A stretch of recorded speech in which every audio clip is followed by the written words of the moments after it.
Last week, we had several presentations talking about instrument categorization and figuring out how we wanted to define and classify the different plugins that we were going to be working with, whether those are free plugins for this course or in the future if you go out and purchase plugins. So it should come as no surprise to you guys that this week we're going to have a video talking about effects categorization. And I know this seems like a really boring and like administrative task, but it really isn't, because for when you're learning, splitting things up is always useful, but even when you're producing or making your own music, it's good to have something in a location where you know how to get it quickly and be able to just drag and drop it in, as opposed to having to scroll through a bunch of different things and to find it. So I personally think being really organized with your plugins, especially in a world today where there are so many plugins, is very useful and can make your life a lot easier. With our instruments, I think we split it out into 4 or 5 basic categories: hardware emulation, virtual analog, digital, sampled, and then of course like multi-sampled instruments. So sampled and multi-sampled is not something that's going to be useful for us here in this course, at least when we're talking about effects, but these 3 other categories are totally viable. So hardware emulation, virtual analog, and digital. But I've put question marks here for a reason, and that's because as we go through this presentation, I want you to keep an eye on why this categorization may not work very well for effects when it actually worked quite well for instruments. And actually, I'm sure a lot of people look at this for instruments and kind of scratch their head. You're thinking, well, why don't you separate out your instruments based on type? So for example, you have like all of your subtractive synths in a folder, you have your FM synths in a folder, your additive synths in a folder, your granular synths in a folder, etc. And the reason I don't do that, and it's probably because I work with a lot of different like software instruments, the reason I wouldn't do that is because you'll find that nearly 80, maybe even 90% of synthesizers really still tend to use subtractive synthesis methods to generate most of their sounds. So somebody can use an FM synthesizer, but if that FM synthesizer has a filter and they use that filter and the envelope a lot, it still really is a subtractive synthesizer. It's just that the block you're generating isn't really coming from oscillators, it's coming from FM. So for me personally, I've always found it easier and more useful to split things out based on the way that instrument sounds, because I know a bunch of these things are subtractive, but what form of subtractive? Because you can have a digital subtractive synth that sounds really clean and precise, or you could have one that's like really dirty and analog, or you might have one that's a replication, a hardware emulation. So you actually have like a Juno synthesizer, but it's in plugin form. So I personally have found that for me, it's easier to split things out that way. As I mentioned last week, and I'll mention it again this week, this is not like a hard and fast rule. You do not need to classify things the way I'm doing them. These are just the ways that seem to work best for me, and everybody's different. So if you're looking at my categories and going, I don't really like this, I want to do it a different way, feel free to do it that different way, because it's about finding what works best for you. And we are all different, so it's no surprise that we learn different ways. But let's keep the trend alive and imagine that we were actually splitting out our different effects the same way that we had categorized our instruments. And we'll start with hardware emulations. And as I said in the last slide, I want you to think about why this could be troublesome. Okay, so in the upper left, we have what's supposed to be an emulation of an SSL bus compressor. In the upper center, we have what's supposed to be an emulation of like a Proco Rat stomp box.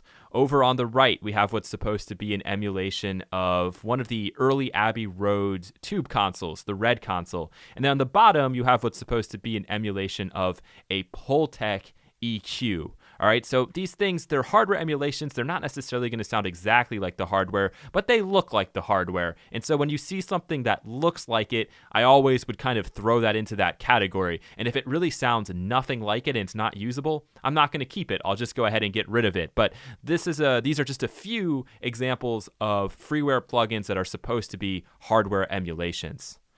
Now we're taking a look at virtual analog. So you see over in the top left, we have what's a Klanghelm compressor. It's tough to know what that's trying to emulate, but you can tell that it has this like sort of interface that's making it feel a little bit more real, like it's this wooden back plating or something. So it's like a virtual analog kind of feel. Same thing with what's in the top center, the FR Comp 87. All right, that's also virtual analog, supposed to be like an analog compressor. Up in the top right, you have the Voxengo tube amp, so it's emulating a tube amplifier with 2 different modes, and you have some additional controls.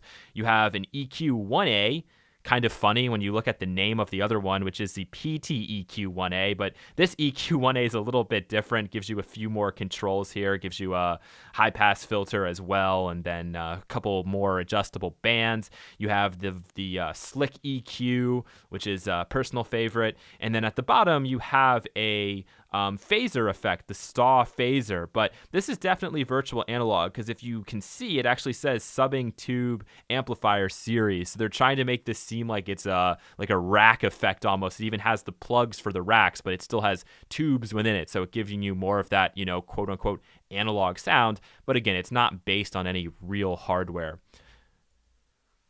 And then last but not least, we move into the digital category. And this is where things can get really confusing and complicated. So in the upper left, you have this thing called the proximity effect. And the way this works is as you pull down on that fader, not only will the sound get quieter, but it's supposed to be like an acoustic effect. So it will also sound like it's getting more distant. So as you go quieter, it also is like distant, pushing it further away. It does that with things like air absorption, stereo width, proximity, like all this stuff, early reflections. Very complicated plugin. I really love it. We're not going to use it in this course. But again, like that is a digital effect that's trying to emulate something that's very acoustic. So it's really confusing, right? Like it's trying to emulate something that exists in our real world, but it's doing so digitally. In the upper right, you have the Kotelnikov compressor, which is a really clean compressor. And yes, there are mastering compressors that exist in hardware that do kind of have the same controls, but this is a very uniquely digital compressor. Below that, you have the smear effect. That's like a granular delay. And over to the bottom left, the Sound Hack Bubbler, another kind of granular delay that also does a lot of other really crazy stuff. Very much a digital effect, something that doesn't really exist in hardware, really uniquely digital. And then over on the right, you have a plugin by Xfer, which is called the Dimension Expander. And that plugin is kind of like a reverb, but it's different. It combines a lot of different things to try to make something sound a lot bigger than it actually is. So these I would all classify as being digital effects. So what are the problems? I can think of a few problems right off the bat, and as we were going through that, you also probably noticed some of the problems. Probably the biggest issue with categorizing this way is that there's so much diversity on each of these pages with what these effects do. If you looked at this and I said, okay, these are all the hardware emulations, and you had never seen an effect before in your life, you would be totally confused. The thing in the upper left, that's a compressor, right? It does one thing. Below that is an EQ that does something else. The other thing's like a channel strip emulation. What's that all about? And then in the top, you have a stomp box. And if we were to go through these other slides, again, things are kind of going all across the board. That's a huge issue because it's not going to make your life easier. It's now making it more difficult. If you're trying to process a sound a particular way and you have EQs, compressors, distortion units all mixed in together in that one folder, it's not straightforward, and you're not going to get the sound that you want very quickly. There also can be a lot of overlap with almost every single effect we look at. How are you going to choose to define that effect? Because really, all of these things are digital, right? They all exist inside the computer, and some people would maybe argue that. Some real analog purists would say, no, every single plugin, it's digital. It doesn't have that same kind of sound or that same kind of feel. So with those people, they would never be willing to even break things out any further. With something like the Kotelnikov compressor, again, like I said before, there are mastering compressors that are very similar to this. Really, they are, and like they kind of have the same controls, but at the same time, this really prides itself on being uniquely digital, not really having another counterpart. But I could see some people taking that compressor and kind of going, that might be virtual analog, or the dimension expander. Some people might say, but that's kind of like some effects that I had in like a multi-effects box, like one of those digital boxes that had a lot of effects like chorus, phasers, etc. So there can be a lot of overlap. And in a little bit of overlap, that's okay, but a lot of overlap, that's where you run into problems, because then everybody is categorizing things a little bit different. And that's also why I say that there's a lot of gray area to this. But really the biggie here is that the diversity of effects on every page is too great. It's not actually making your life easier, it's just making it more difficult. Since we know that attempting to categorize our effects the same way we categorize our instruments is going to lead to a lot of problems, how are we actually going to categorize our effects? And the way we're going to do it is not by thinking about hardware emulations, not by thinking about virtual analog or digital. Rather, how does this effect sonically impact our sounds? So you can see that I've laid out the basic categories here for you. And here they are. Dynamics, aka amplitude. So if the effect somehow impacts the envelope of the sound, the loudness envelope of the sound, it will go into dynamics. So something like a volume fader, that goes into dynamics. Something like a compressor that's changing the amplitude envelope of the signal, that fits into dynamics. And don't worry, we'll spend a lot of time individually going through these different categories and talking about all of these effects. The next category on the list, frequency. So the spectral content of the sound. With an EQ, if we were to look at a guitar being plucked, for example, and look at it in our frequency analyzer, look at it in that span plugin. If we took an EQ and we notched out a huge portion of that in the EQ, we could look at the span before and after and see a difference. So filters, EQ, distortion, we can actually add more partials, we can add more frequencies to the sound. That would go into this category as well. The next category I have here is space. So if we put this effect onto a sound, is it changing our perception of where this sound lies in the stereo field?